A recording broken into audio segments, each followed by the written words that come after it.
Silicon Valley. Google engineers on their lunch hour have gone out and bought colorful ripstop nylon tarps and stretched them out over the top of their desks, effectively lowering the ceiling. Why have they done that? Just to personalize space? Make their space more like a garage? A police chief south of Seattle paints a room pink, all four walls, the floor, and the ceiling. And 500 years ago, a Shah in Iran designs a room with the intent of capturing the essence of music. Well, I'm an architect. The intrigue of a curve, the harmony of form, the beauty of color and texture, and especially to be able to manifest something tangible out of thought. That's why I became an architect. What I didn't realize when I got into this business is that I would be given a plumb line to the human soul. My first job out of architecture school was in Iran, working for the mayor of Tehran on projects for the Shah. It was an amazing time in the mid-1970s in Iran, a 2,500-year-old culture coming headlong into the forces of the modern world. I actually found myself one time drawing with a stick in the sand to locate a high-rise in a city of 7 million people that didn't have a sewer system. I learned some life-changing lessons when I was in Iran, one of which was the power of design. The kind of impact that design can have on how we think, how we heal, how we learn, and how we perceive the world around us. So Isfahan, 500 years ago, Safavid dynasty. Boy, these folks knew a thing or two about how to deliver powerful emotional and spiritual impact. I can still remember what it felt like to walk into the Shah's mosque in Isfahan 40 years ago. So the Shah at that time, right across the square, built his palace, the Ali Qaboos Palace, and on the very top floor, he designed this room. This is the ceiling of that room, dome upon dome. But in those domes, he had carved intricate recesses. The whole ceiling was like 100 violins. And what he believed was that if you played music in that room, the music, the essence of that music would be captured, and it would affect people who later were in that room. And that's how we used the room. He would have music played in that room for hours before he went in there to be by himself, to think, to contemplate, or host guests or have special meetings. Well, that's kind of a quaint tourist story, right? But it wasn't to me. It seemed remarkably profound that here was the most powerful man in Persia who believed in the power of design and of architecture to shape how we think and to shape outcomes. That affected me and affected the rest of my career. So I came back to the United States, and I got my first job in the United States, and one of my first commissions was to design a police station. And so I did my homework, not having designed a police station, and so there I am meeting with the police chief. And I think I know what this is all about, but in the middle of the conversation, he stops me and says, "Scott, where are we putting the pink room?" I thought, a pink room? What's a pink room? And he said, well, when we bring in a prisoner in the back of the car in handcuffs, sometimes they're pretty ornery. And we have to get them inside, take the handcuffs off, fingerprint them, and get them behind bars. And that can be very difficult to do, dangerous. So police forces across the country had apparently for years been experimenting with this intuitive idea that the architecture, a room, could change a person's behavior. And they were experimenting with color. And they finally arrived on a certain exact color of pink, all four walls, floor, and ceiling, in an exact period of time that would have an impact, 17 minutes. So they can bring a prisoner in, can be completely out of control, put them in this room for 17 minutes, and they come out calm. Can take the handcuffs off, fingerprint them, and put them behind bars. They might get ornery again, but it worked. And I thought, wow, this is very early in my career, and here is, in a very matter-of-fact way, a police chief is talking about the power of architecture, the power of design to shape behavior this way. So, the belief of a Shaw, the intuition of police departments, and now today we have science in ways that we've never had before. You know, we used to spend a lot of time stamping drawings and checking them, and today we're hanging out with neuroscientists, and we're learning a lot. For example, a high ceiling. If you're in a room with a high ceiling, your conceptual thinking improves. Your cognitive performance in that area of your brain will be better. If that ceiling is low, your mathematical thinking will go up. So what were those Google engineers doing? I think they were trying to write better software. You know, we used to think that cubicles were horrible. And now we know they are. They increase stress, and they reduce performance. They reduce our cognitive performance. And we're beginning to know why. You know, early humans chose where they lived and hung out very carefully. And what it was called was prospect and refuge. You would find a place to live with prospect and refuge. You could see out, you could see what was out there, and you could see what was coming, and you had a place to retreat to. That was prospect and refuge. And cubicles have neither of either of those. And therefore, your stress goes up and your performance goes down. This isn't where humans are happy, and now we know that cubicles suck. So, yesterday, from my hotel room, I had a prospect and refuge, and I just had to add this photograph of a pretty great prospect and refuge. A lovely hotel room to retreat to and an awfully nice prospect. So, for 95%, actually more than 95%, for 99.5% of our history, humans have lived outside, in nature. In nature, we're home.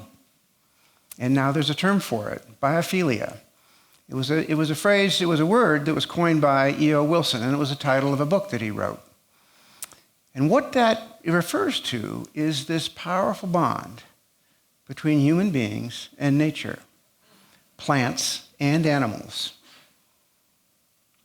For example, what we know, what science has proven today, is that if you're at your desk working and you can see a tree within 100 feet of your desk, your cognitive performance is up significantly and your stress is down. So here's biophilia at work in architecture. This is at the Massachusetts General Hospital in Boston, the brain surgery pavilion, and this is the recovery room, one of many recovery rooms. And when you get out of brain surgery, you go to that recovery room, and for the first 24 hours, you face directly at the nurse's station, so they can see you right in the eye and make sure you're okay for 24 hours. At the 24-hour mark, that bed swivels 180 degrees. Pretty cool bed, pretty cool headboard that swivels with it, for one reason. So you can look at that garden that MGH invested in. This wasn't a decoration for the hospital. In fact, this is up on the 8th floor. A pretty big investment of a garden. And they expected a return for that investment. And the return is they're going to make more money in that hospital because of this expensive garden.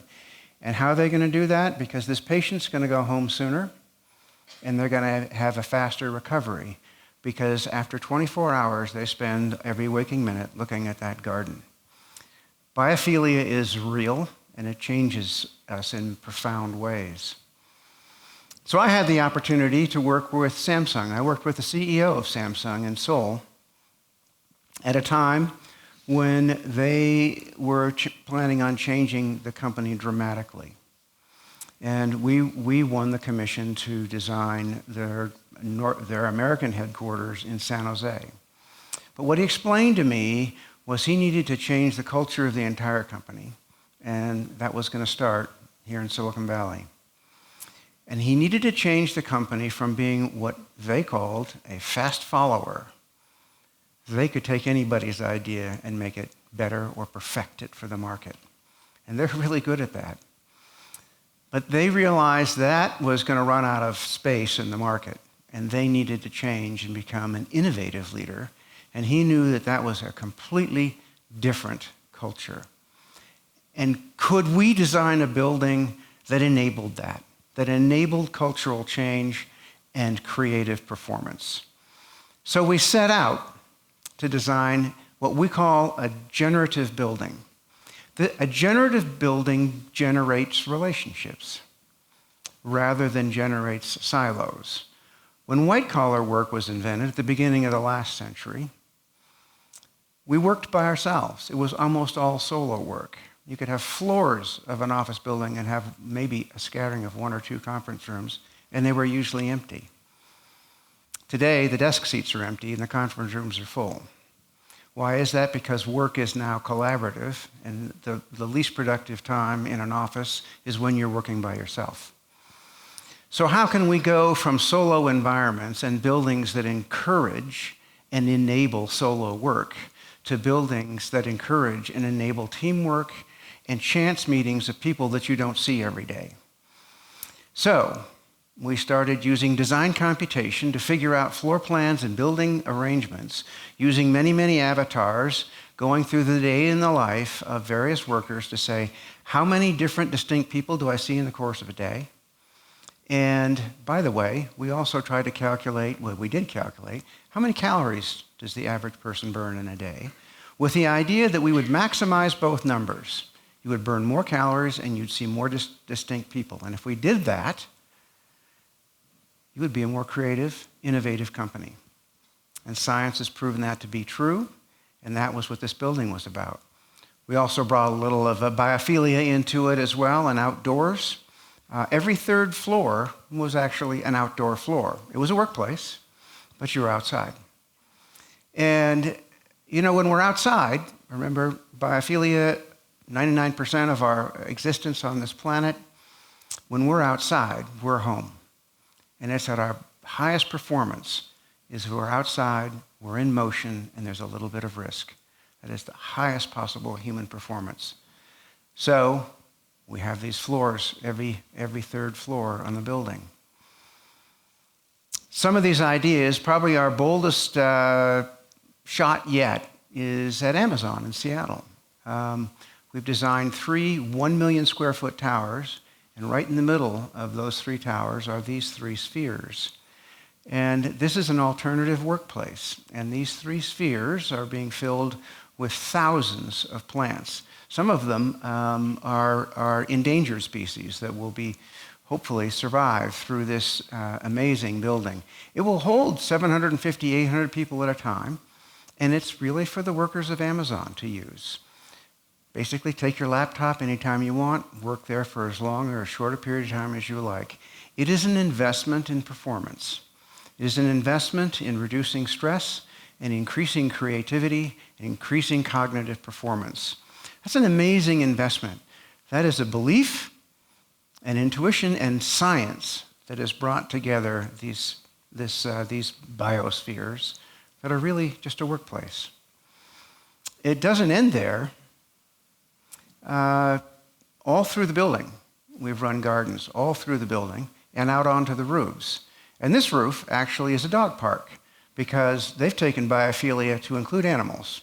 So you can bring your dog to work, assuming that it's a good dog. 3 strikes, doesn't get to come back. But so there's the dog park at Amazon. And we've got another step to really explore how we can be our most creative. And that was to say, let's use the city as part of the workplace. So rather than, as so many tech companies do, see the front door as a barrier, as a security point, encourage everybody at lunchtime or any time, go out for a walk. If you're going to have a meeting with somebody, and I would suggest this to all of you, if you need to have a meeting with somebody, don't go to a conference room. Go outside for a walk. It'll be the best meeting you can possibly have. Both of you will come back smarter, and your meeting will have been better. Well, that's the idea at Amazon as well. The city is part of the workplace, and the workplace is part of the city. And by that, we don't have security on the first floor. The whole public of Seattle is invited in on the first floor. Security is on the second floor. So we're trying to intermingle city with workplace as an extension of it. So again, beliefs, intuition, and now science. We've never had tools like we have today to really unleash the power of design and have an impact in how we live and how we think. And I think we're at a time now when the need is greater than ever. We have tremendous challenges in front of us. This century, we're going to hit 10 billion people on this planet. We have a tremendous migration into the cities. We're facing global warming.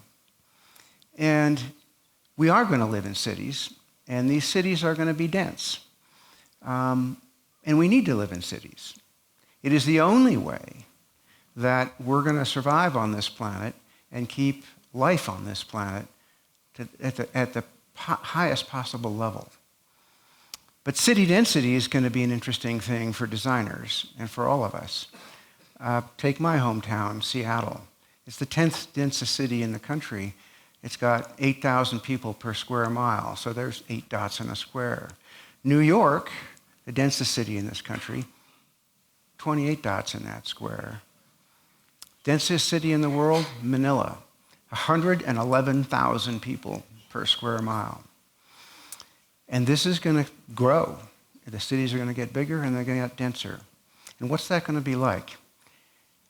Can we design these environments to be the next great civilizations? We have the tools, and now we have the science, and we have a choice. We will choose to build classrooms that bore, or we'll choose to build classrooms that delight. We'll choose to build workplaces that distract, or we'll choose to build workplaces that motivate. We'll choose to build cities that stress, or we'll choose to build cities that inspire. And design gives us that choice. Thank you.